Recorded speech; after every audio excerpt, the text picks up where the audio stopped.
어머니, 걱정 마세요. 저희가 끝까지 책임질게요. 눈가에 눈물이 맺혔다. 며느리 수연이의 그 말에 77세 윤영자는 처음으로 마음을 놓았다.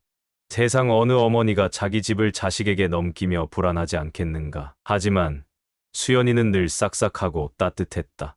남편 잃고 혼자 키운 아들 민석을 데려간 것도 그 애였다. 이제라도 내 곁에 이런 사람이 있다는 게 고마웠다. 우리 어머니, 이제 아프신 일 없게 잘 모실게요. 그래, 나는 니들만 믿는다. 전 재산이라 해봤자 서울 변두리의 낡은 주택 한 채였다. 하지만 그 집은 영자의 전부였다.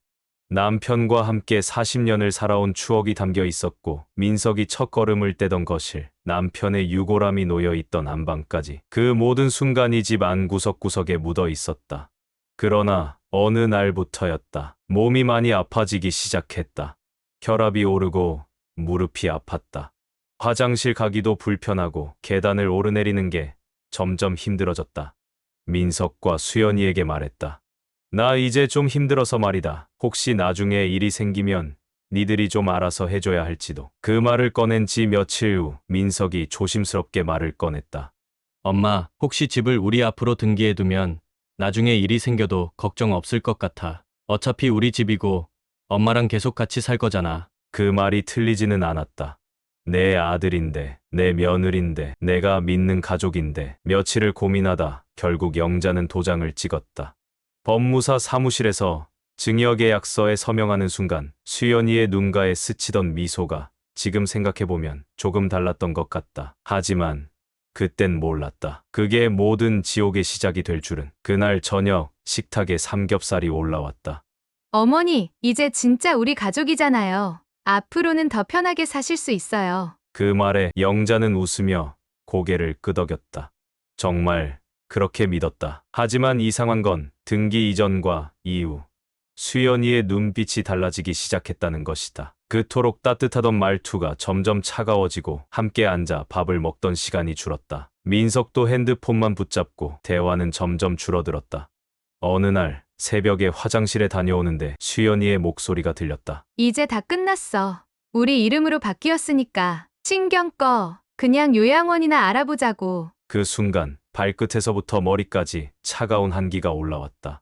요양원? 나는 가족이 아니었나? 이 집이 내 집이 아니었던가? 그 말을 듣고도 아무 말도 하지 못했다.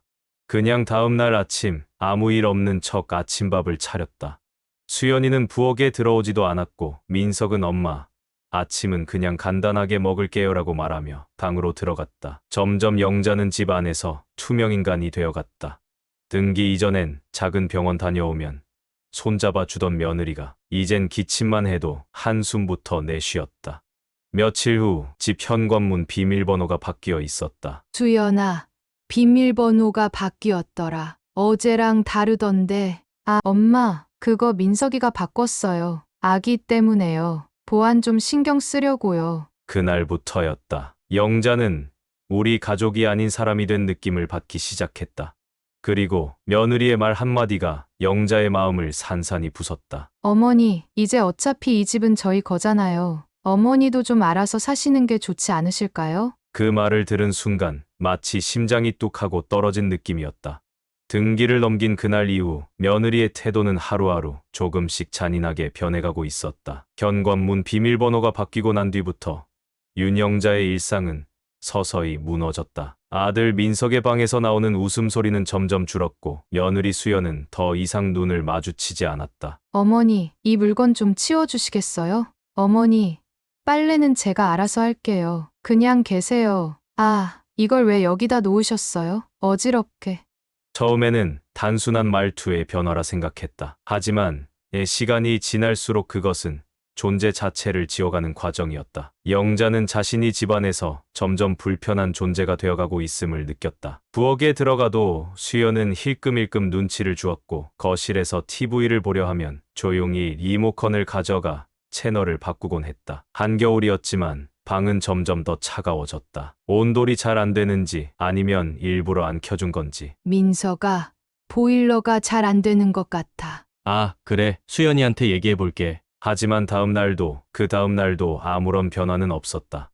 따뜻했던 집은 이제 침묵과 냉기만이 흐르는 곳이 되어 있었다. 어느 날 영자가 부엌에서 반찬을 만들고 있었다. 된장찌개에 두부를 썰고 있는데 수연이 다가왔다. 어머니, 이런 거 안 해주셔도 돼요. 요즘 애들 된장찌개 잘 안 먹어요. 그래도 민석이 좋아했잖니. 그건 예전 이야기죠. 차가운 말투, 짧은 대답.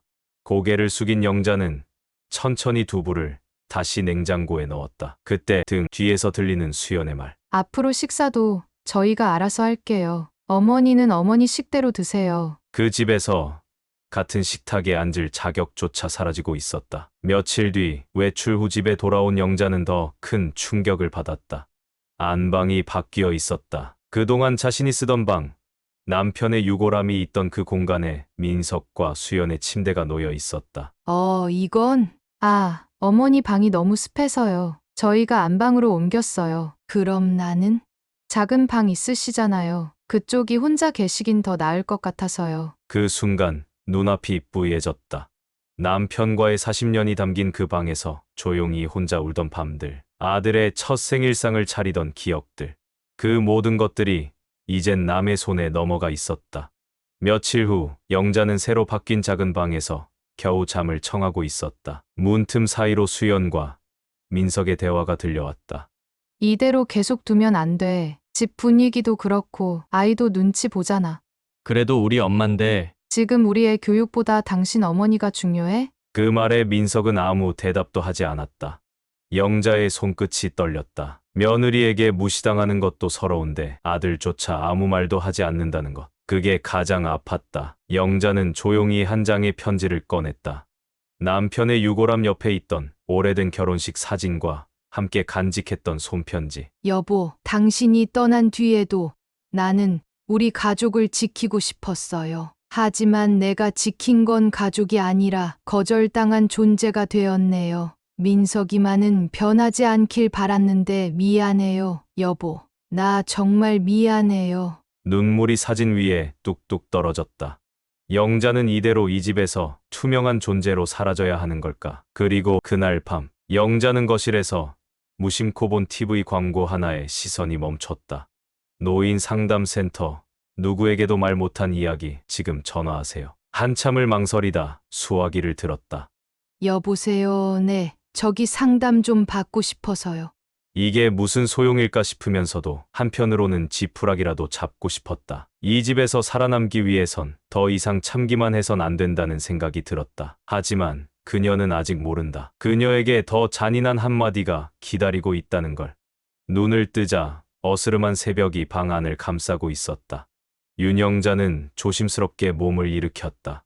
습기 찬 이불 끝자락이 차갑게 느껴졌다. 허리도 아프고 마음도 아팠다.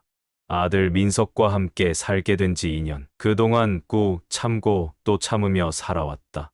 가족이니까, 내 새끼니까라는 말로 서운한 마음도 외로운 마음도 스스로 눌렀다. 그러나 그날 그 믿음은 산산이 부서졌다. 오전 10시 집안이 묘하게 조용했다. 수연은 아이를 데리고 외출한 듯했고 민석이 혼자 거실에 앉아 있었다. 커피를 마시던 민석은 영자를 보자마자 입을 열었다. 엄마 잠깐 얘기 좀 해요. 차가운 목소리였다. 평소와 달랐다. 무언가 이상하다는 걸 직감한 윤영자는 조용히 식탁에 앉았다. 뭔 얘기니? 엄마 그냥 이제는 우리도 엄마랑 따로 사는 게 좋을 것 같아요. 귀를 의심했다. 무슨 말을 하는 건지 이해할 수가 없었다. 가슴이 쿵하고 내려앉았다. 수연이도 그렇고 나도 솔직히 요즘 너무 힘들어요. 엄마도 불편하실 거고 이게 맞는 건가 싶고. 너 지금 나보고 집에서 나가라는 거니? 민석은 고개를 돌렸다. 정면을 보지 못했다. 그저 작게 미안해라는 말만 반복했다. 그 말이 더 아팠다. 어쩌면 뻔뻔하게 화를 내주길 바랐는데 그는 외면했고 피했다. 이 집 내가 등기 넘겨달라고 했잖아. 너랑 수연이 잘 살게 해주고 싶어서. 그래서 다 내 이름에서 네 이름으로 넘겼잖아. 영자의 목소리는 떨리고 있었다. 눈가가 시렸다. 엄마가 그렇게까지 하실 줄 몰랐어요. 감사한 건 맞아요. 근데 지금은 상황이 달라졌잖아요. 달라져. 뭐가? 내 마음이? 엄마, 제발 좀 이해해줘요. 우리 애도 크고 있고 집도 좁고 엄마가 혼자 사시는 게 나을 것 같아요. 그 순간 영자의 모든 시간이 정지된 것 같았다. 그동안 민석을 위해 헌신했던 기억들, 남편이 떠난 뒤에도 꿋꿋이 버텨온 세월들이 하나도 중요하지 않게 느껴졌다. 그래서 언제 나가란 말이냐? 이번 주 주말까지 부탁할게요. 그날 오후 윤영자는 방 안으로 들어가 서랍 깊숙이 넣어두었던 남편의 유골함을 꺼냈다. 여보, 이게 우리가 원했던 가족의 모습이었을까? 내가 뭘 그렇게 잘못했을까? 민석이는 왜? 조용히 눈물만 흘렀다. 저녁이 되자 수연이 아이와 함께 돌아왔다. 민석은 눈빛을 교환하듯 짧게 고개를 끄덕였다. 수연은 아무 말 없이 지나쳤고 아이도 더는 할머니하고 달려오지 않았다. 그 집에서 그녀는 이미 쫓겨난 존재로 전락해 있었다. 식탁에 함께 앉는 일도 없었다.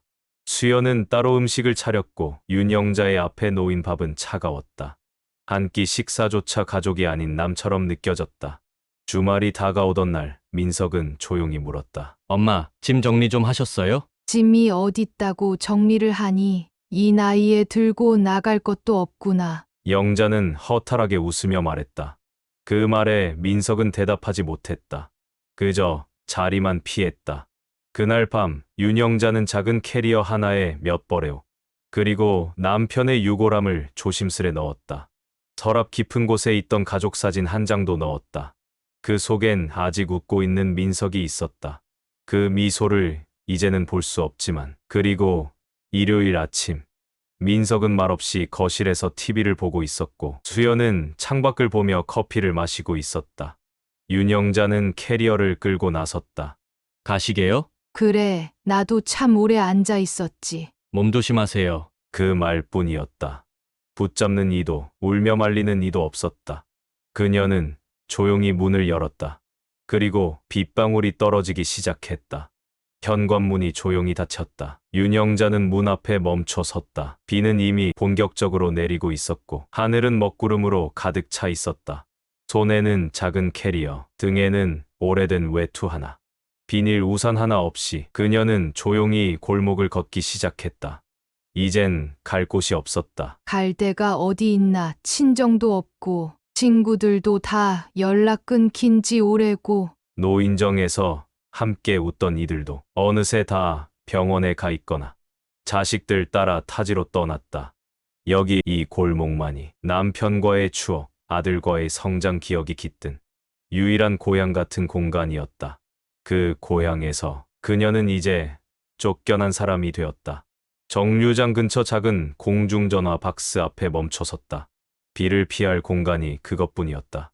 떨어지는 물방울이 유리창을 타고 흘렀다. 핸드폰은 오래전에 요금 체납으로 끊겼다. 가끔 공중전화로 민석에게 전화를 걸던 것도 몇 달 전부터는 받지도 않았다. 어머니, 괜찮으세요? 지나가던 한 청년이 물었다. 영자는 애써 미소 지으며 고개를 끄덕였다. 괜찮아요. 그냥 비가 그칠 때까지만. 청년은 우산을 건네려다 말고 작게 인사를 남기고 떠났다. 그녀는 혼자였다. 밤이 깊어지고 바람도 세졌다. 공중전화 박스 안에선 더 이상 버틸 수 없었다. 길가에 있던 작은 무어가 상점의 천막 밑으로 옮겨 비를 피해 앉았다. 다리가 저려왔고 허리는 고통을 호소했다. 하지만 자리를 옮길 곳도 없었다. 민석아, 내 엄만 지금 이러고 있다. 중얼이다가 갑자기 눈물이 터졌다. 서러움, 슬픔, 배신감, 외로움이 한꺼번에 밀려왔다. 바로 며칠 전까지만 해도 아침에 손주를 챙기고 점심에는 된장국을 끓여주며 소소한 행복을 느꼈다. 이렇게 조용히 늙어가면 되겠지 했는데 모든 게 순식간에 무너졌다. 재산을 넘긴 게 잘못이었을까? 민석을 믿은 게 바보였던 걸까? 아니면 내가 너무 오래 살았던 걸까? 밤 11시가 넘자 주위는 더욱 어두워졌다. 가끔 술 취한 이들이 지나가며 그녀를 흘깃봤고 그 눈빛마저 무서웠다. 몸을 움츠려 가방을 안고 남편의 유골함을 가슴에 꼭 끌어안았다. 여보, 나 이제 어떡하지? 그 순간 지나가던 차에 물바지가 튀면서 온몸에 더러운 물이 튀었다. 그녀는 그대로 무너졌다. 쪼그려 앉아 목 놓아 울기 시작했다.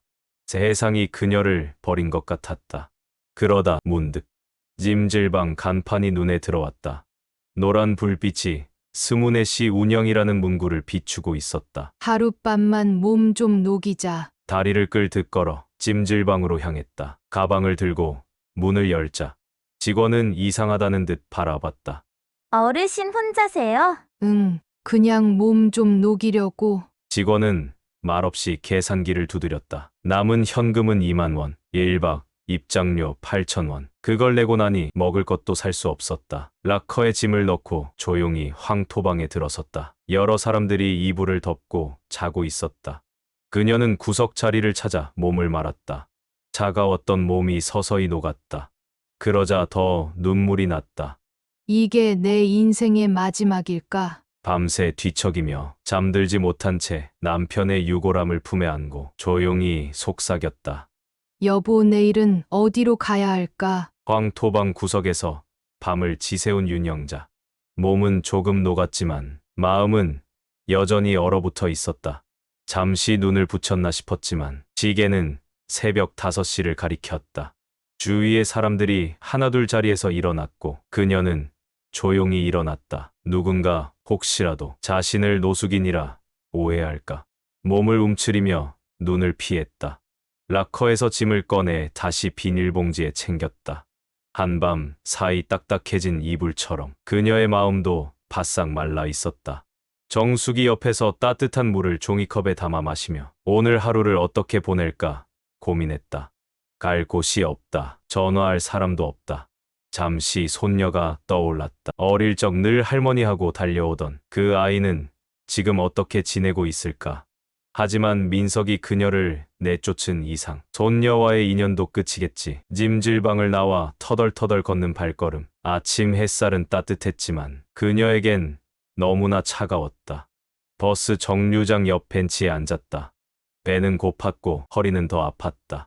주머니를 뒤져 동전 몇 개를 세어보았다. 1,300원. 편의점에서 삼각김밥 하나를 샀다. 그걸 벤치에 앉아 천천히 씹었다. 눈물인지 콧물인지 모를 액체가 흘렀지만 그녀는 아무 말도 하지 않았다. 저 할머니 또 저기 계시네. 지나가던 학생들이 수군거렸다. 또라는 말에 자신이 벌써 몇 날 며칠을 이렇게 동네를 떠돌고 있었는지 실감했다. 엄마 같은 분들이 왜 저러고 살아야 하나? 어떤 중년 여성이 안타깝게 속삭였지만 윤영자에겐 그 말조차 가시처럼 꽂혔다. 엄마 같은. 하지만 내 자식은 날 내쫓았다. 그날 오후 용기를 내어 딸 혜선에게 전화를 걸었다. 공중전화 수화기 너머로 진호음이 길게 울렸다. 제발 받아라, 제발. 여보세요? 드디어 혜선의 목소리가 들렸다. 혜선아, 엄마야. 엄마, 엄마가 지금 좀 어려워졌어. 혹시 며칠만이라도 같이 있을 수 있을까? 전화기 너머는 조용했다. 그리고 단호한 목소리가 들렸다. 엄마, 왜 그래? 엄마가 우리 집 오면 남편이 싫어해. 예전에 우리도 많이 힘들었잖아. 혜선아, 나 진짜 갈 데가 없어. 엄마, 미안해. 나도 애들 키우느라 정신없어. 엄마가 알아서 좀 버텨봐. 통화는 끝났다. 수화기를 들고 멍하니 선 그녀의 손이 덜덜 떨렸다. 이젠 딸도 끝이구나. 그날 밤 다시 찜질방으로 돌아갔다. 카운터 직원이 살짝 찌푸린 얼굴로 말했다. 또 오셨어요? 며칠째죠? 작은 목소리로 오늘까지만 말하자. 직원은 한숨을 내쉬며 입장을 허락했다. 그녀는 황토방 구석에 몸을 말고 다시 남편의 유골함을 꺼내 가슴에 꼭 안았다. 옆 딸도 나를 외면했어. 이젠 정말 나 혼자뿐이야. 눈물이 베개에 스며들었다. 주위의 따뜻한 공기조차 그녀를 감싸주지 못했다. 세상과 단절된 노년, 핸드폰도 SNS도 그 어떤 연결도 없었다. 단지 찜질방의 벽과 마주 앉은 노인의 가슴 속엔 남겨진 자존심과 상처뿐. 한때 자식의 미소 하나에 기꺼이 모든 걸 내어준 사람은 이제 그 자식들의 냉랭한 말 한마디에 거리를 떠도는 처지가 되었다. 윤영자는 딸 혜선과의 통화 후 찜질방 한쪽 구석에서 그대로 쓰러지듯 누웠다. 눈을 감아도 생각은 끊이지 않았다. 내가 그렇게 잘못한 걸까? 내가 자식들에게 짐이 된 존재였을까? 몸이 무거웠다. 마음은 더 무거웠다. 다음 날 아침, 찜질방 프론트 직원이 다가왔다. 할머니, 오늘은 더 머무르시면 안 될 것 같아요. 장기 체류는 안 되거든요. 직원의 말은 정중했지만 사실상 퇴거 요구였다. 윤영자는 고개를 꾸벅 숙였다. 죄송해요. 오늘 나갈게요. 비닐봉지 하나 들고 그녀는 다시 세상 밖으로 나섰다. 도심 한복판에서 완전히 고립된 노인이 되었다. 버스 정류장에서 예전에 함께 찜질방 다니던 친구 이름을 떠올렸다. 수첩을 꺼내 번호를 눌렀다. 다른 친구에게도 연락해봤다. 하지만 통화 연결조차 되지 않았다. 며칠 전까지만 해도 같이 밥도 먹고 웃던 사람들인데 자신이 이렇게 된 후로는 모두가 연락을 피하는 듯했다. 혹시 민석이나 혜선이가 연락했나? 엄마가 이런 상태니까 신경 끄라고. 그녀는 스스로의 생각에 자기 혐오를 느꼈다. 벤치에 앉아 기억 속 남편과의 대화를 떠올렸다. 당신이 없으면 나는 세상에서 진짜 혼자가 될지도 몰라요. 그 말이 현실이 되어버렸다. 남편은 먼저 떠났고 자식들은 등을 돌렸다. 가진 것도 기댈 사람도 이젠 아무것도 없었다. 그날 밤 찜질방 대신 스문의 시간 운영하는 패스트푸드 매장에서 커피 한 잔으로 자리를 채우고 조심스레 눈을 붙였다. 청소하던 알바생이 그녀를 슬쩍 쳐다보았다. 노숙인인가 불쌍하네. 그 눈빛이 마치 칼날처럼 그녀의 자존심을 베었다. 다음 날 새벽 어쩌면 마지막 희망이라는 마음으로 딸 혜선의 집 근처까지 발걸음을 옮겼다. 딸에게 다시 한번 무릎 꿇고 빌더라도 하루만이라도 몸을 뉘일 곳이 필요했다. 현관이 보이는 골목길에 서서 조심스레 숨을 죽였다. 집 안에서 아이들 웃음소리가 들렸다. 그래, 혜선이는 애들 키우느라 힘들겠지. 하지만 엄마는 정말 그때였다. 현관문이 열리고 혜선과 남편이 이야기를 나누며 나오는 소리가 선명하게 들려왔다. 엄마 또 전화했어. 남편의 말에 혜선은 얼굴을 찌푸렸다. 어제 갑자기 연락 와서는 며칠만 재워달라 하더라. 진짜 예전에 우리가 얼마나 고생했는데 이제 와서 또 기대려고 해. 나도 그게 싫어. 엄마, 성격 알잖아. 마음 여려서 한번 받아들이면 다시 또 눌러앉을 거야. 당신 마음 약한 건 알지만 우리도 가족 지켜야지. 그 말에 윤영자의 다리는 힘이 풀렸다. 한 줌 희망이 완전히 무너지는 순간이었다. 내가 우리 혜선이한테 길이 되는 짐밖에 안 되는 존재였구나. 몸을 돌려 골목길을 조용히 빠져나왔다. 그녀의 등에는 수십 년 모진 세월의 무게가 그대로 내려앉아 있었다. 그녀는 이제 누구에게도 기댈 수 없는 존재가 되었다.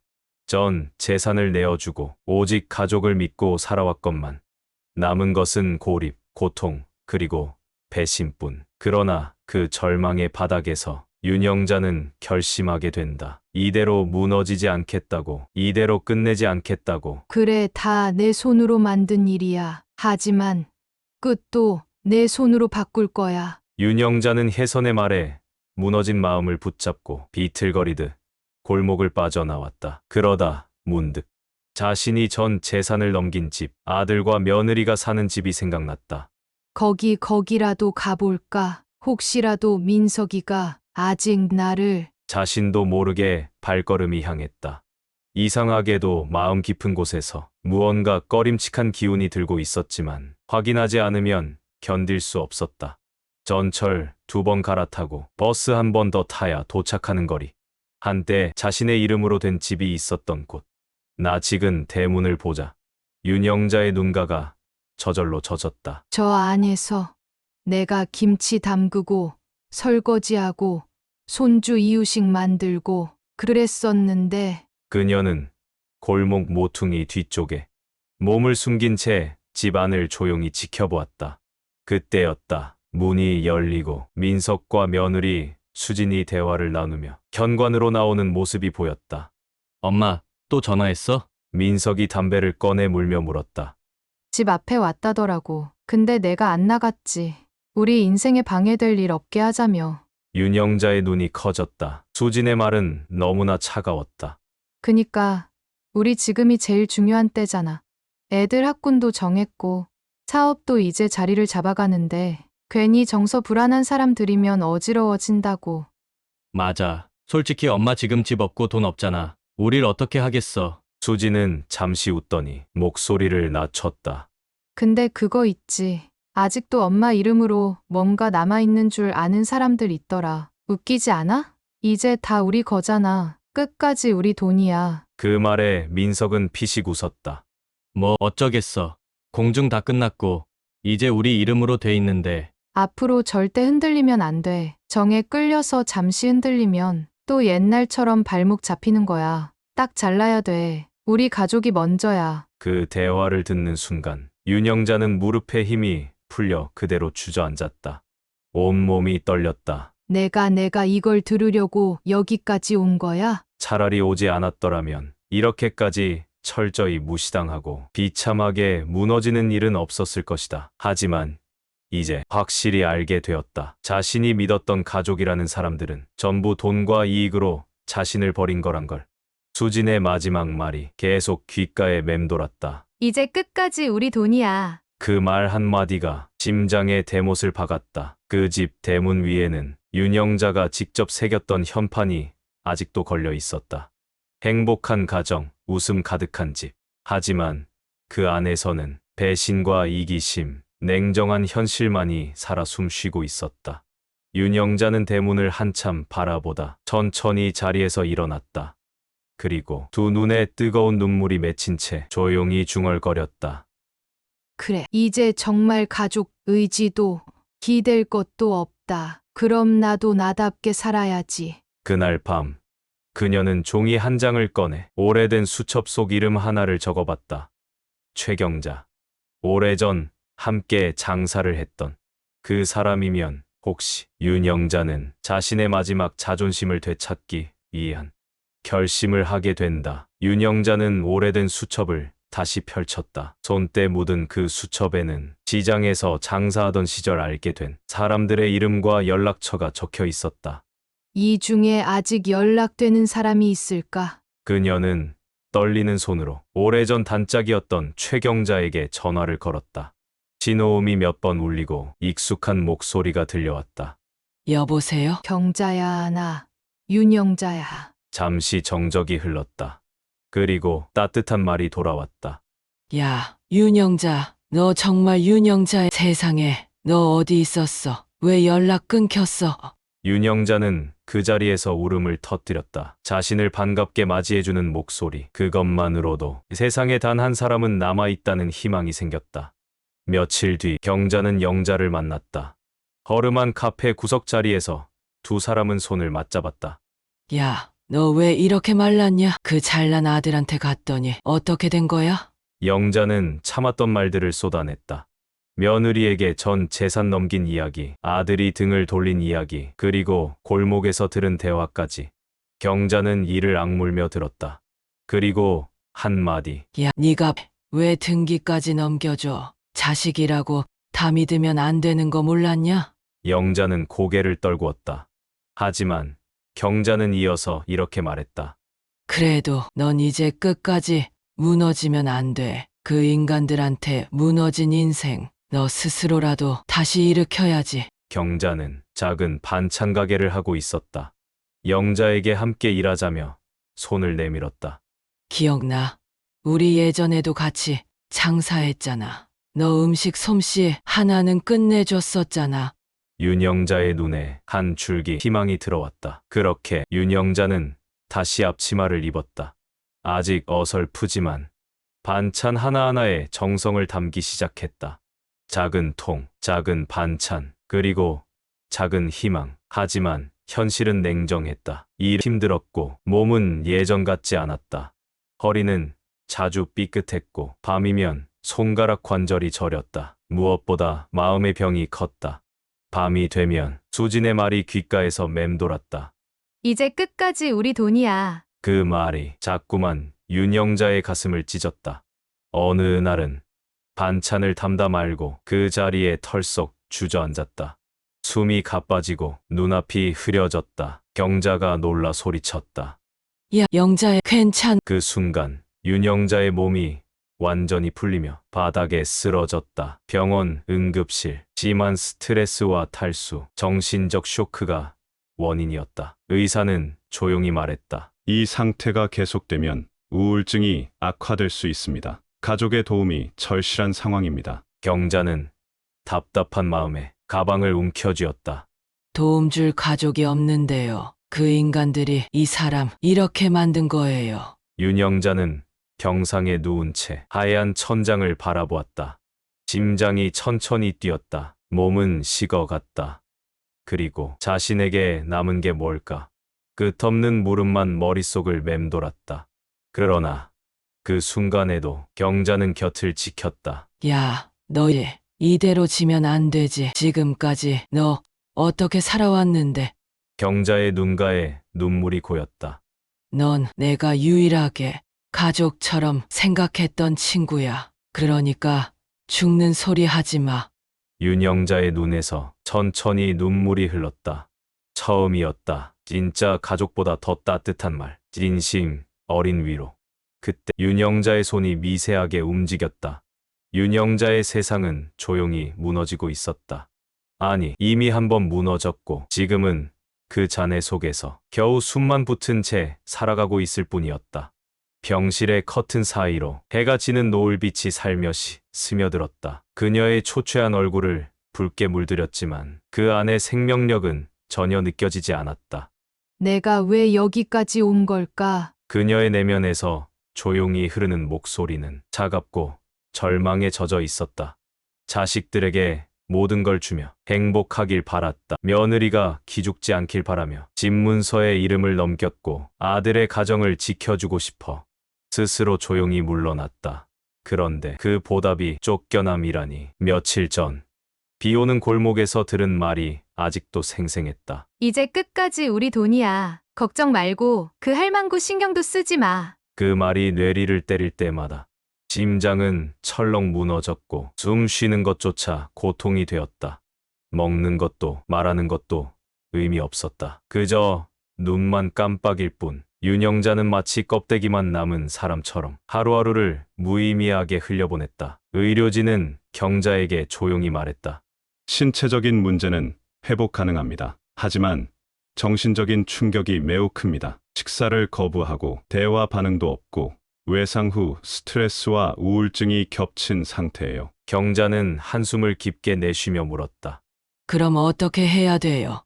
의사는 조용히 말했다. 이 상태가 지속되면 위험합니다. 병원 차원의 정신치료와 약물 치료가 필요하고 가족의 관심과 사랑이 무엇보다 중요합니다. 가족이라는 말에 경자의 가슴이 덜컥 내려앉았다. 그 가족들이 이 사람을 이렇게 만들었어요. 경자의 목소리가 떨렸다. 재산 다 빼앗고 쫓아냈어요. 아들, 며느리, 딸까지 그 누구도 찾지 않아요. 의사는 조용히 고개를 끄덕이며 말했다. 그렇다면 선생님이 이분에게 지금 유일한 가족이시겠네요. 경자는 말없이 윤영자의 손을 잡았다. 그 손은 차갑고 마른 뼈 같았지만 어딘가 단단한 고집이 스며 있었다. 야, 윤영자, 너 이대로 끝낼 거야? 네가 그렇게 무너질 사람이야? 윤영자의 눈가가 미세하게 떨렸다. 경자는 말을 이었다. 우린 시장에서 자갈밭 밟으면서도 웃고 살았잖아. 돈 한 푼 없어도 손님한테 욕먹고도 밥값 못 받아도 우린 그래도 살아냈어. 그녀는 눈가를 훔치며 속삭였다. 지금 네 곁에 아무도 없어도 나는 있어. 나는 너한테서 떠나지 않아. 그 순간 윤영자의 입가가 살짝 움직였다. 경자는 재빨리 간호사를 불렀다. 의사가 오고 윤영자의 반응을 확인했다. 그리고 작은 기적처럼 윤영자의 목소리가 들렸다. 경자야. 한마디, 단 하나의 단어. 하지만 그 소리는 정적만 가득하던 병실에 따뜻한 바람처럼 스며들었다. 경자는 울음을 참지 못하고 윤영자의 손을 꼭 잡았다. 그래, 넌 아직 살아있어. 아직 끝난 거 아니야. 병원 창밖에는 어느새 봄비가 내리고 있었다. 그 비는 윤영자의 마음속 먼지와 쓰레기들을 씻어내듯 조용히 그리고 부드럽게 내리고 있었다. 어르신, 지금 어디 아프신 데 없으세요? 차가운 병실 천장만을 멍하니 바라보던 정숙은 희미하게 들려오는 목소리에 정신이 조금씩 돌아오기 시작했다. 몸은 천근만근, 눈꺼풀은 자갈처럼 무거웠고 가슴엔 고요한 통증이 웅크리고 있었다. 며칠 전 찜질방에서 쓰러진 정숙은 한 노인의 신고로 응급차에 실려 이 병원에 실려온 것이다. 정신을 잃은 채로 차가운 병상에 누워있던 그 시간 동안 그녀의 곁에는 아무도 없었다. 병실 문이 열리고 하얀 가운을 입은 중년 의사가 조용히 들어왔다. 보호자분은 아직 안 오셨나요? 간호사가 고개를 저었다. 의사는 깊은 한숨을 내쉬며 차트를 넘겼다. 그리고 조용히 정숙의 얼굴을 바라보며 말했다. 이대로 두면 위험합니다. 순간 정숙의 눈동자가 떨렸다. 위험하다는 단어가 머리를 망치처럼 내리쳤다. 의사는 그녀의 몸 상태를 설명했다. 심한 영양실조, 탈수, 그리고 고혈압과 당뇨 조절 실패. 무엇보다 정신적 충격이 컸다. 무기력증이 심각했고 의욕이 없어진 상태에서는 회복도 더뎠다. 지금처럼 방치되면 혼자서 일어나 걷는 것조차 어려워질 수 있어요. 그보다 마음이 먼저 무너지고 계신 것 같네요. 정숙은 아무 말도 할 수 없었다. 눈물도 말도 힘도 없었다. 단지 손가락 끝이 살짝 떨릴 뿐. 간호사는 조심스럽게 물었다. 어르신, 가족에게 연락드릴까요? 그 말에 정숙은 고개를 세차게 저었다. 그 말만은 하지 말라고, 그 얼굴들만은 다시 보고 싶지 않다고. 그녀의 눈에 맺힌 눈물이 말보다 먼저 대답했다. 그 애들은 내 가족이 아니야. 그 순간 정숙의 가슴 어딘가에서 쌓여있던 얼음덩이가 깨지는 소리가 들렸다. 믿었던 아들과 며느리에게 배신당한 그날 이후 정숙의 마음은 천천히 죽어가고 있었던 것이다. 의사는 안타까운 눈빛으로 말했다. 지금은 치료도 중요하지만 정서적 회복이 더 시급합니다. 어르신, 지금 혼자가 아닙니다. 방법이 있을 겁니다. 정숙은 천천히 눈을 감았다. 혼자가 아니다라는 말에 아주 오랜만에 위로 같은 게 밀려왔다. 뺨을 타고 흘러내리는 눈물은 차갑지만 가슴 깊은 곳에서 뭔가가 다시 살아나려는 듯 꿈틀거리고 있었다. 밖은 여전히 봄비가 내리고 있었다. 희미한 병실 불빛 아래 정숙은 오랜만에 따뜻한 이불 속에서 몸을 말았다. 이젠 더 이상 눈치 보지 않아도 되는 공간, 누군가의 눈초리에 떨지 않아도 되는 곳이었다. 그리고 그날 밤 정숙은 오랜만에 한숨도 깨지 않고 깊은 잠에 빠졌다. 봄비가 그친 병원 창밖, 젖은 나무 가지에 햇살이 걸려 있었다. 정숙은 병실 창가에 앉아 조용히 바깥을 바라보았다. 비로소 햇빛이 눈에 들어오기 시작한 느낌이었다. 며칠간의 입원 치료로 체력은 조금씩 회복됐지만 마음의 구멍은 여전히 메워지지 않았다. 누군가의 말 한마디에 무너지고 병원 방송 소리만 들어도 눈물이 핑 돌았다. 그날도 그녀는 창가에 앉아 멍하니 창밖을 보던 중이었다. 실례합니다. 혹시 정숙 어르신이 맞으실까요? 문을 열고 들어선 사람은 정장을 입은 중년의 여성이었다. 부드러운 미소와 단정한 말투가 인상적인 사람이었다. 저는 동네 노인센터에서 일하고 있는 상담사 김세연이라고 합니다. 병원에서 의뢰를 받고 잠시 찾아왔어요. 정숙은 무의식적으로 고개를 끄덕였다. 상담사 김세연은 따뜻한 차 한 잔을 건네며 조용히 그녀의 곁에 앉았다. 병원 측에서 말씀하시길 보호자 연락이 되지 않아 센터에서 도와드릴 수 있을지 알아봐달라고 하시더라고요. 정숙은 아무 말 없이 잔을 들었다. 따뜻한 차향이 코끝을 스쳤고 마음도 조금씩 녹아들기 시작했다. 혹시 지금 가장 힘든 건 어떤 부분이실까요? 세연의 질문에 정숙은 한참을 말이 없었다. 그리고 조용히 입을 열었다. 믿었어요. 내 자식이니까 믿었는데. 울지도 웃지도 못하는 목소리였다. 마치 무너진 집터 위에 앉아 폐허를 쓸어내리는 사람처럼 세연은 고개를 끄덕이며 조용히 손등을 감쌌다. 그 손길에서 정숙은 오랜만에 사람 냄새를 느꼈다. 정숙 어르신, 저희 센터에는 어르신들끼리 함께 사는 노인 공동체가 있어요. 주거도 식사도 돌봄도 함께 이루어지고 상담이나 프로그램도 많습니다. 지금 당장은 집으로 돌아가시기 어려운 상황이라면 잠시 그곳에서 마음을 쉬어보시는 건 어떨까요? 정숙은 놀란 듯 눈을 크게 떴다. 누가 자기를 받아준다는 것, 자체가 믿기지 않았다. 세연은 조심스레 말을 이었다. 당장 입주가 어려운 건 아니에요. 먼저 몇 번 방문해 보시고 마음에 드시면 천천히 준비하셔도 돼요. 함께 사는 분들도 다 비슷한 사연을 겪으신 분들이에요. 혼자서만 견뎌온 줄 알았던 아픔이 함께일 땐 다르게 느껴지거든요. 정숙은 처음으로 누군가의 제안에 귀를 기울였다. 처음으로 누군가가 결정을 강요하지 않고 선택을 할 기회를 줬다. 며칠 후 정숙은 세연과 함께 작은 봉고차를 타고 노인센터 인근 공동체 주택을 방문했다. 벚꽃이 피기 시작한 시골 마을 끝자락, 조용하고 평화로운 곳이었다. 마당에선 노인들이 텃밭을 가꾸고 있었고 실내에선 함께 밥을 먹으며 웃음소리가 흘러나왔다. 그곳엔 정숙처럼 인생의 어딘가에서 다친 이들이 서로의 어깨를 기대고 살아가고 있었다. 정숙은 문득 그들이 무척 따뜻해 보였다. 여기 한번 살아보세요. 아무것도 묻지 않고 그저 당신을 사람으로 대해줄 거예요. 세연의 말에 정숙은 작게 고개를 끄덕였다. 가슴 속 오래된 먼지들이 살살 날아가기 시작했다. 그날 밤 병원 침대에서 마지막 잠을 청하며 정숙은 혼잣말을 했다. 이제 진짜로 다시 살아봐야겠어. 정숙은 조심스레 공동체 집 현관을 들어섰다. 오래된 전원주택을 개조한 이곳은 집이라기보단 마음의 쉼터에 가까웠다. 마루엔 햇살이 가득했고 거실에서는 어르신들이 둘러앉아 국화차를 마시며 이야기를 나누고 있었다. 어서 오세요. 정숙 어르신이시죠? 같이 지내는 박 어르신이에요. 반갑소. 여기 오면 다 친구 되는 거요. 부담 가지지 말고 편히 있어봐요. 낯선 사람들의 따뜻한 눈빛, 어색하지만 부드러운 말투. 그 모든 것이 정숙에게는 눈물 나도록 고마웠다.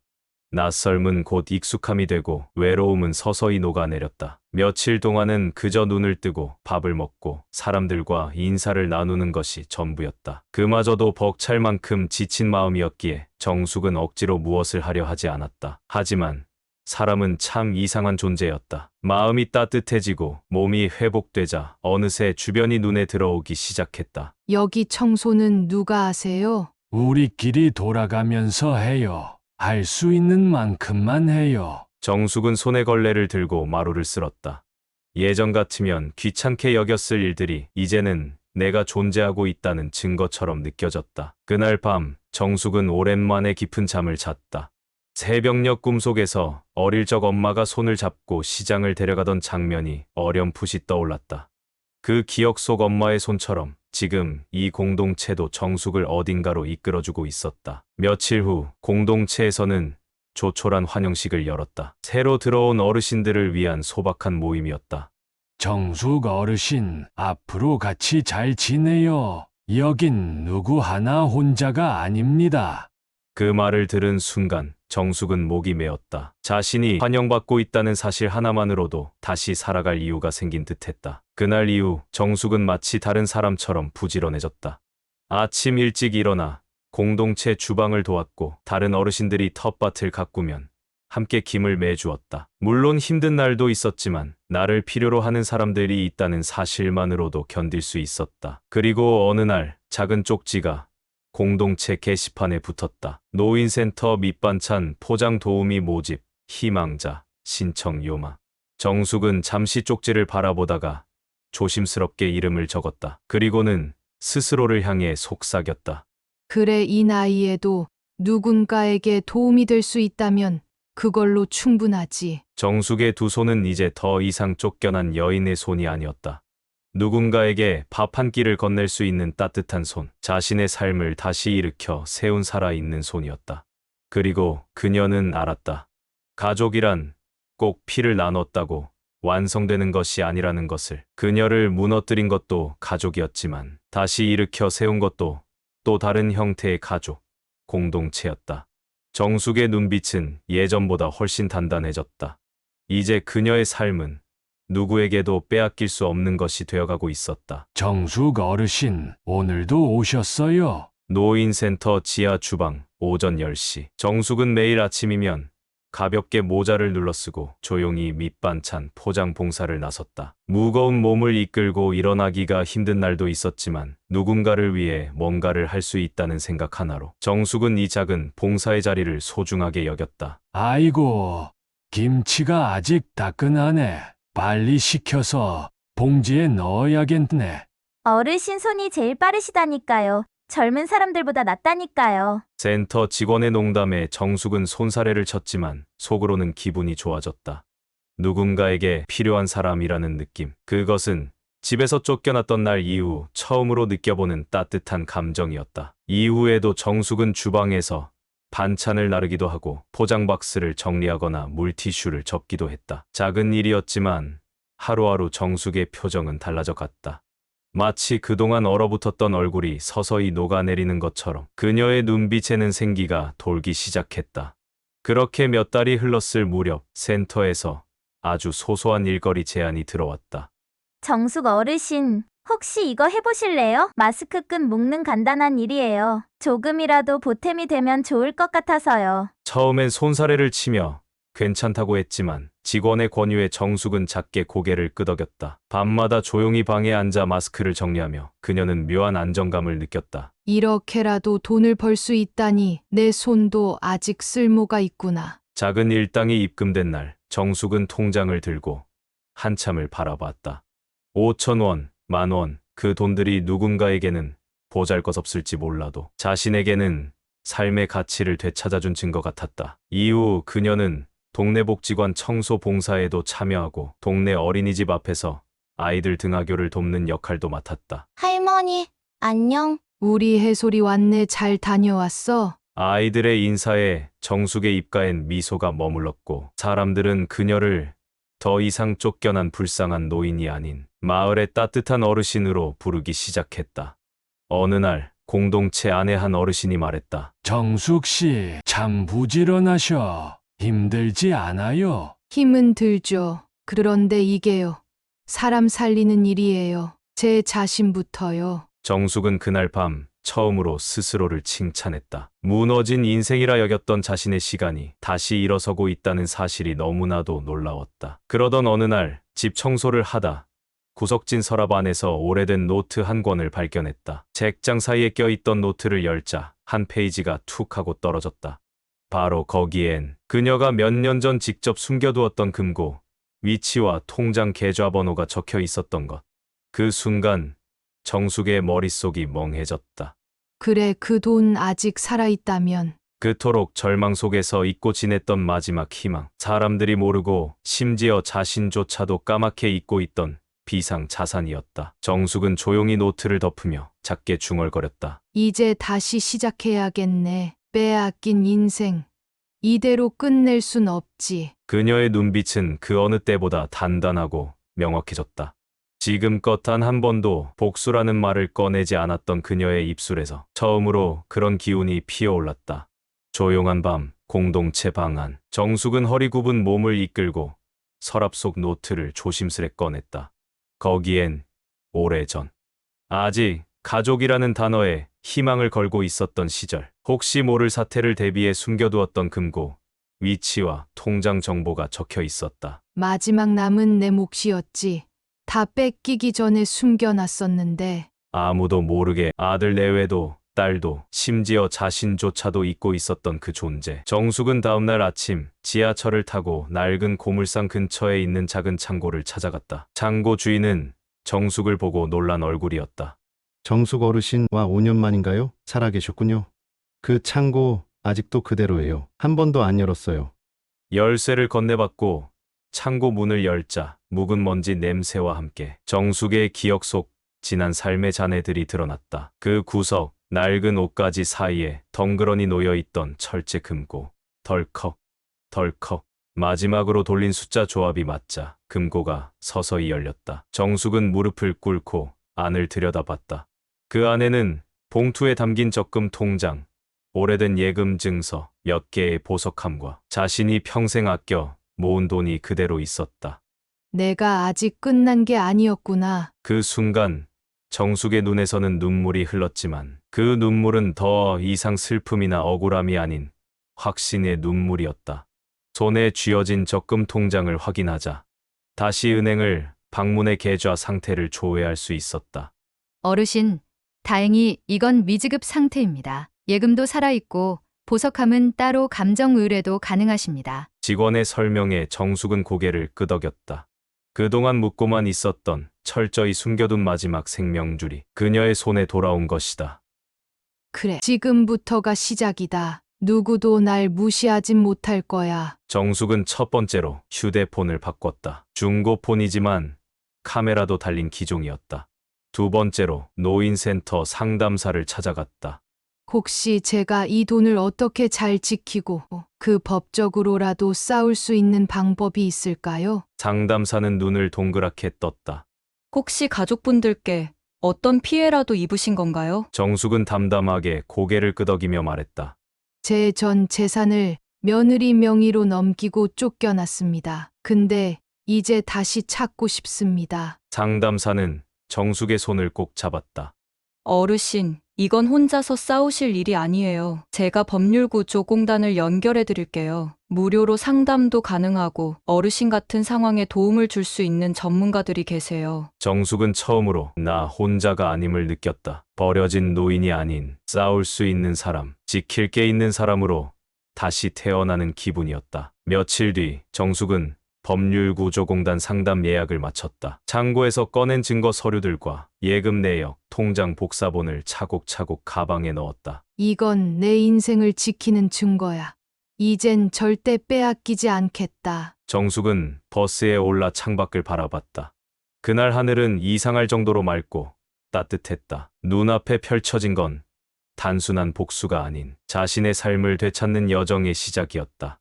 법률구조공단 사무실 앞, 정숙은 오래된 손가방을 꼭 쥐고 앉아 있었다.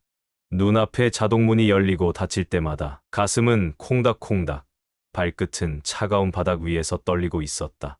정숙 어르신 되시죠? 한 여성이 자정한 미소를 지으며 다가왔다.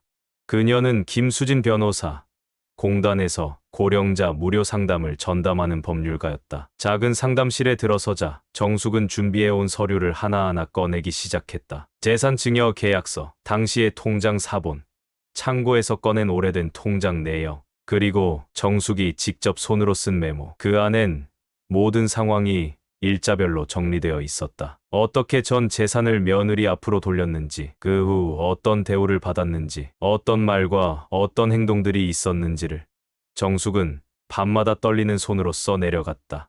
김 변호사는 서류를 하나하나 검토하며 눈을 찌푸렸다.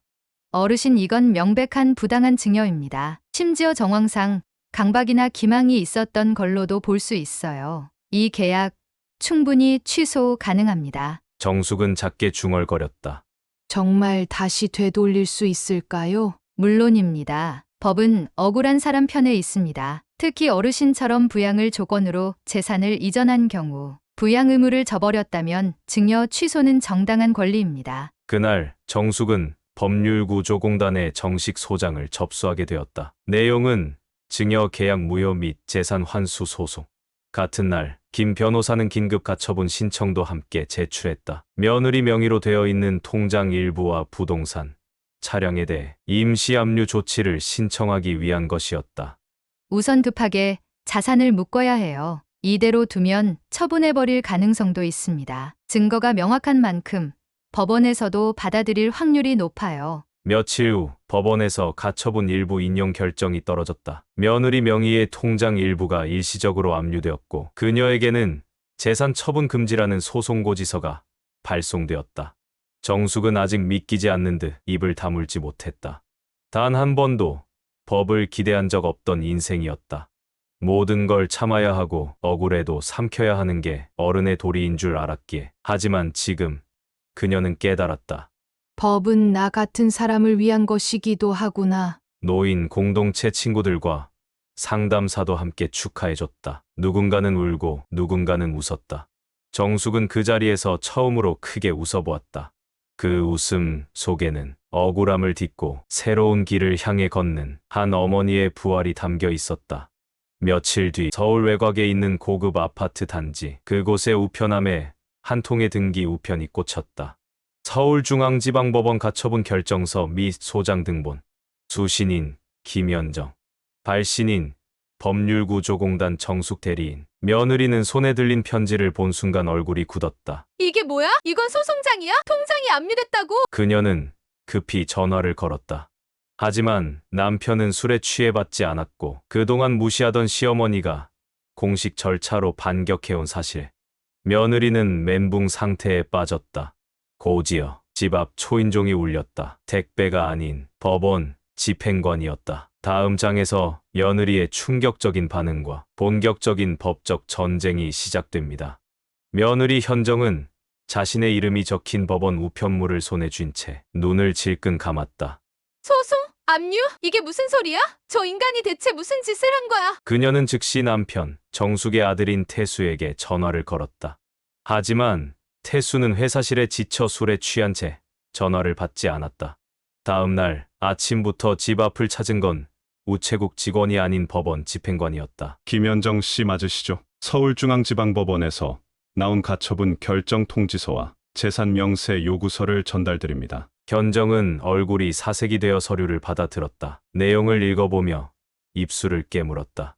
시어머니가 소송을 건 거야? 이걸 혼자 다 준비했다고? 가처분 신청은 받아들여졌고 현재 며느리의 일부 예금 통장이 압류된 상태, 또한 부동산 매매 및 차량 처분 금지 명령까지 함께 내려진 상태였다. 현정은 당장 통장 확인을 했지만 자동이체로 빠져나가야 할 카드값과 보험료가 결제되지 않았다. 이게 뭐야? 생활이 안 된다고. 그날 저녁 태수가 퇴근하자 현정은 눈을 부라리며 따졌다. 당신 엄마 우리한테 소송 건 거 알아? 지금 내 통장 다 막혔어. 이대로 두면 우린 파산이라고. 하지만 태수는 조용히 눈을 피하며 말했다. 나도 오늘 들었어. 회사로 법원 서류가 날아왔더라. 아니 그걸 왜 지금 말해? 당신 엄마 이젠 진짜 끝까지 간다는 거야? 현정은 분노로 손을 떨었다. 그녀는 예상하지 못했다. 시골 찜질방에서 쫓겨난 그 노인이 이토록 치밀하게 차근차근 반격을 준비하고 있었다는 사실을. 며칠 뒤 정숙의 법률 대리인 김수진 변호사는 정식 민사소송 접수 확인과 함께 본 소송 절차에 돌입했다는 연락을 주었다. 그녀는 정숙에게 말했다. 곧 첫 재판이 열립니다. 상대 측도 변호사를 선임했더군요. 하지만 걱정 마세요. 어르신의 자료는 충분히 법적으로 의미 있는 증거입니다. 정숙은 깊은 한숨을 내쉬었다. 어떤 결과가 나올지는 모르지만 지금 자신은 더 이상 움츠러든 약자가 아니었다. 며칠 뒤 법원으로부터 민사재판 출석 통지서가 도착했다. 정숙은 손을 가슴에 얹고 천천히 눈을 감았다. 태수야 현정아. 이번엔 내 눈을 피하지 말고 제발 똑바로 날 좀 봐라. 서울중앙지방법원 제오민사법정. 정숙은 깨끗이 다려 입은 블라우스 위에 얇은 회색 재킷을 걸치고 떨리는 손으로 가방끈을 꼭 움켜쥔 채 방청석에 앉았다. 법정 안은 차가운 공기와 무겁게 내려앉은 침묵으로 가득했다. 피고석에는 아들 태수와 며느리 현정이 나란히 앉아 있었지만 그들의 표정은 너무도 낯설고 차가웠다. 정숙은 눈을 들어 아들을 바라봤다. 그 눈빛 속에서 마지막 남은 애틋함이라도 찾고 싶었다. 하지만 태수는 고개를 돌린 채 눈을 마주치지 않았다. 며느리 현정은 변호사와 속삭이며 서류를 넘겼고 마치 그 자리에 정숙이 존재하지 않는 듯 행동했다. 내가 낳은 아들이 맞나? 그렇게 손잡고 유치원에 데려가던 그 아이가 이젠 나를 피고로 대하는구나. 재판부는 양측의 입장을 확인하며 정숙 측 변호사가 제출한 증거 자료들을 차례로 정리했다. 등기 전후의 가족간 문자 대화, 재산 증여 계약서 사본, 병원 진단서, 찜질방에 머무르던 사실을 입증하는 출입교, 며느리의 은행 계좌, 금, 증여, 이후 생활비 지급 중단에 대한 녹취록. 정숙의 변호사는 말했다. 피고 측은 고령의 원고에게 심리적 강압을 행사했고 원고가 가족이라는 이름에 의지에 증여했으나 이후 어떠한 보호 의무도 이행하지 않았습니다. 이는 부당한 이득이며 민법상 증여의 철회 사유에 해당합니다. 반면 현정 측은 이렇게 주장했다. 정숙 씨는 자발적으로 재산을 증여했으며 가족 간 갈등은 사적인 문제일 뿐 법적으로 책임질 부분은 없습니다. 경제적으로 독립한 성인 간의 계약이었으며 감정적인 후회를 법적 책임으로 전가하는 것은 부당합니다. 하지만 판사는 이렇게 되물었다. 정숙 씨가 증여한 이후 한 달 만에 찜질방에 거처를 옮긴 이유는 무엇입니까? 그 말에 현정은 아무 대답을 하지 못했다. 정숙은 마침내 자리에서 일어나 작고 단호한 목소리로 말했다. 판사님, 저는 그 아이들한테 정말 마지막까지 가족이길 바랐습니다. 돈이 아깝지 않았어요. 하지만 사람이 너무 아팠습니다. 피가 섞인 자식이 날 쓰레기처럼 내쫓는 순간 제 심장이 멈추는 줄 알았습니다. 법정 안은 잠시 조용해졌다. 그녀의 목소리는 크지 않았지만 모든 사람의 가슴을 울렸다. 재판이 끝난 뒤 정숙은 천천히 자리에서 일어나 법정을 나왔다. 그때 뒤따라 나오는 태수와 현정이 눈에 들어왔다. 정숙은 잠시 걸음을 멈췄다. 태수야, 그 한마디에 태수는 움찔했지만 그녀를 보지 않고 그대로 현정의 뒤를 따라 발걸음을 재촉했다. 그날 정숙은 깨달았다. 그는 이제 더 이상 아들이 아니었다. 자신을 등진 그 순간부터 가족이라는 말은 그의 입에 올릴 자격조차 없는 것이었다. 며칠 뒤 정숙의 변호사로부터 연락이 왔다. 어르신, 1차 판결에서 재산 일부 반환 판결이 내려졌습니다. 당분간 항소가 들어올 수는 있겠지만 큰 틀에선 우리가 이겼다고 봐도 무방합니다. 정숙은 말없이 창밖을 바라보았다. 그 창 너머로 아주 오랜만에 새로운 삶의 햇살이 비치고 있었다. 법원의 1차 판결 이후 정숙은 조용히 자신만의 방에 앉아 오래된 가방을 꺼냈다. 거기엔 낡은 사진 몇 장과 젊었을 적부터 써왔던 작은 일기장, 그리고 봉투에 담긴 한 통의 서류가 있었다. 내 이름으로 다시 돌아온 집, 일부 지분. 이젠 내가 나를 지켜야지. 긴 싸움이었다. 단지 돈 때문이 아니라 자신이 누구인지 잊히지 않기 위해서 싸워야 했던 지난 시간들. 법원은 정숙의 호소와 증거를 바탕으로 등기된 부동산 일부를 반환하고 생활비 명목으로 받은 송금에 대한 부당이득 반환 판결을 내렸다. 그 돈은 크지 않았지만 정숙에겐 존엄의 회복이었다. 며칠 뒤 노인센터의 상담사 미정 씨가 환한 얼굴로 말했다.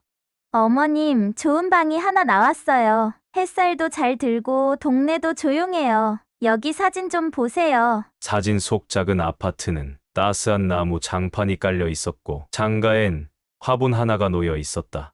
정숙은 조심스럽게 사진을 바라보다 작게 웃었다. 여기서 다시 시작하면 이제는 누구 눈치도 안 보고 살아도 되겠네. 짐이라 해봐야 작은 가방 하나와 몇 벌의 옷이 전부였다. 그녀는 짐을 싸며 찜질방에서 지새운 겨울밤, 병원에서 외롭게 지낸 날들, 그리고 딸에게 전화를 걸었다 차갑게 끊겼던 순간들을 떠올렸다. 이제 그런 건 잊자. 다 잊고 다시 살아보자. 나답게. 이삿날 아침, 정숙은 노인센터에서 도와준 봉사자와 함께 새 집에 도착했다. 햇살이 거실 가득 들어오고 맞은편 창밖으로는 어린아이들이 뛰노는 놀이터가 보였다. 그 순간 정숙은 울컥했다. 눈물이 그렁그렁 고였지만 이번엔 슬퍼서가 아니었다.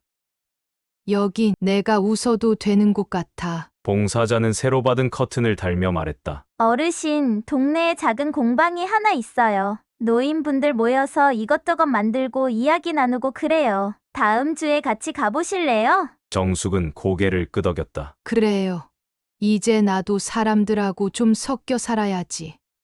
그래, 진짜 가족도 만날 수 있을 테니까. 그날 밤 새 집 침대에 처음으로 누운 정숙은 작은 탁자 위 사진을 바라봤다. 아직도 가슴 한구석이 아리지 않는 건 아니었다. 하지만 그녀는 이제 그 아픔을 끌어안고도 살 수 있을 만큼 강해진 자신을 느꼈다. 정숙 어르신, 오늘은 누룽지탕이에요. 이따 같이 식사하시죠. 노인 공동체 식당에서 활기차게 인사하는 이웃 어르신의 말에 정숙은 미소를 지었다. 이제 나도 밥 먹자고 불러주는 사람이 생겼네. 새로 이사 온 작은 아파트 단지는 시니어 공동체가 모여 사는 복지단지였다. 혼자가 아닌 서로 안부를 묻고 작은 일상을 나누는 사람들이 모인 곳. 처음엔 어색했다. 누구에게도 마음을 열고 싶지 않았고 늙은이들끼리 모여봐야 뭐하나 하는 생각도 들었었다. 하지만 매일 식당에서 함께 밥을 먹고 작은 공방에서 함께 손뜨개를 배우고 가끔 동네 공원에 산책 나가는 그 일상 속에서 정숙은 처음으로 편안한 소속감을 느끼기 시작했다.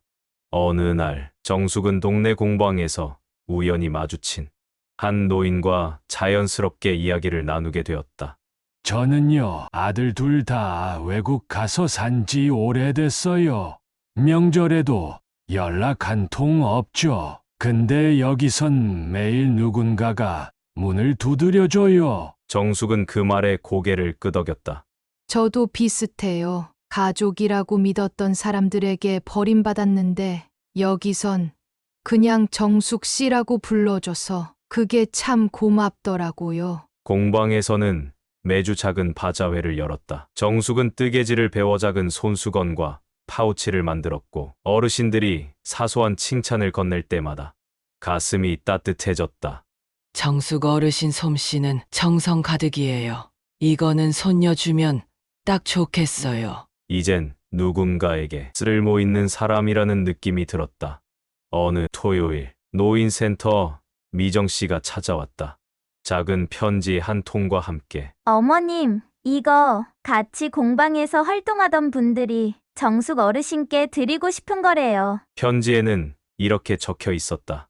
정숙 어르신, 함께한 시간 동안 따뜻한 미소와 진심 어린 말이 우리 모두에게 큰 힘이 되었어요. 가족은 꼭 피로 맺어진 게 아니더라고요. 저희는 어르신을 진짜 가족이라 생각합니다. 정숙은 그 자리에서 소리 없이 눈물을 흘렸다.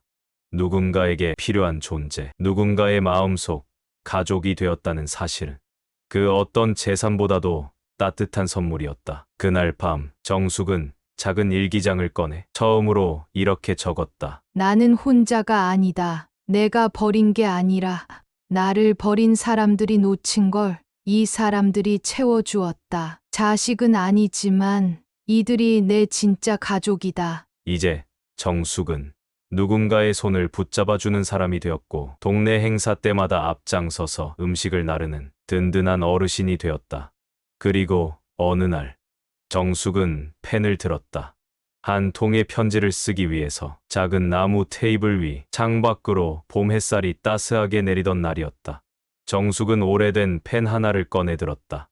서랍 깊숙이 넣어두었던 지금은 연락도 끊긴 아들 내외의 주소가 적힌 편지를 천천히 펼쳐 들었다. 그리고 마지막으로 마음속 이야기를 꾹꾹 눌러 담기 시작했다. 내 아들 그리고 며느리에게 이 편지를 쓰기까지 참 오랜 시간이 걸렸구나. 내가 너희 집을 나와 찜질방에서 자고 병원에 실려가 정신이 무너졌을 때도 편지를 쓸 마음조차 없었단다. 그저 왜 그랬을까?